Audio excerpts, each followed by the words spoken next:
Welcome to your custom deep dive. Today we're doing something a little bit different. Yeah, this is a really interesting one. Right, so we're unpacking a specific list of 22 phrases. And at first glance, it looks like just a standard modern language guide.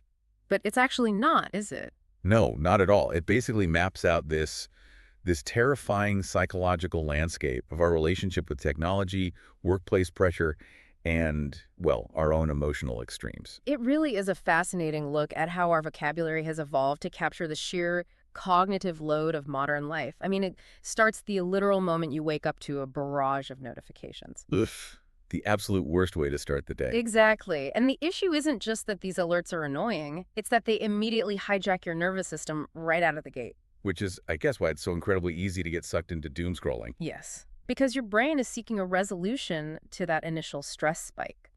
But instead of relief, it just absorbs more threat signals. right? And the wildest part to me is that even when you finally put the device away, you experience phantom alerts. Oh yeah, phantom notifications are crazy. Your brain is just so conditioned by the dopamine loop of your phone that it literally begins to hallucinate stimuli just to get a hit. Wow. That really makes our whole relationship with our screens feel like a sophisticated con. A sophisticated con, how do you mean? Well, it promises this infinite connection, but it's actually designed to sever your attention and sell it to the highest bidder. That is painfully accurate. Right. So if our attention is constantly broken, isn't anxiety essentially an intruder that thrives on fragmentation? Like it's a negative force that naturally multiplies in chaotic states? That's exactly it. And because our attention is constantly fractured by that digital barrage, we enter the workplace already cognitively depleted. So we're exhausted before we even start. Exactly. That turns everyday tasks into what this list accurately calls a gauntlet. You aren't just doing a job anymore. You are navigating a state of exhaustion. So when you watch a project schedule slip, the frustration is just totally magnified. Right. Suddenly you're trapped in purgatory, just waiting for other people to move while your own anxiety compounds in the background.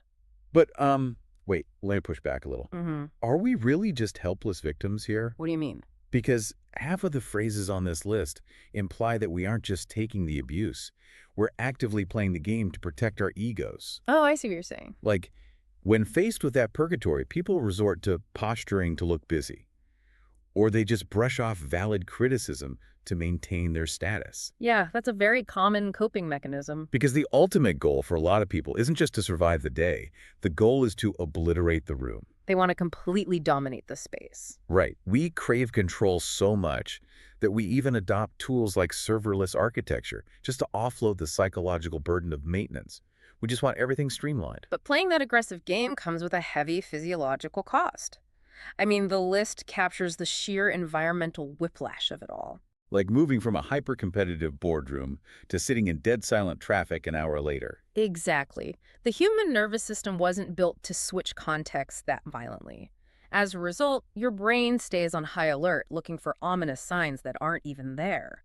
And when you're operating at that baseline level of stress, lashing out becomes an almost involuntary release valve. It really does. It forces a human reaction. But, if we remove the technology and the corporate buzzwords from the equation, the responsibility rests squarely on us to adapt. To reframe the chaos, basically. Exactly. Even when an out-of-the-blue emergency hits or a situation gets so toxic, you have to evacuate a space. It doesn't have to break you.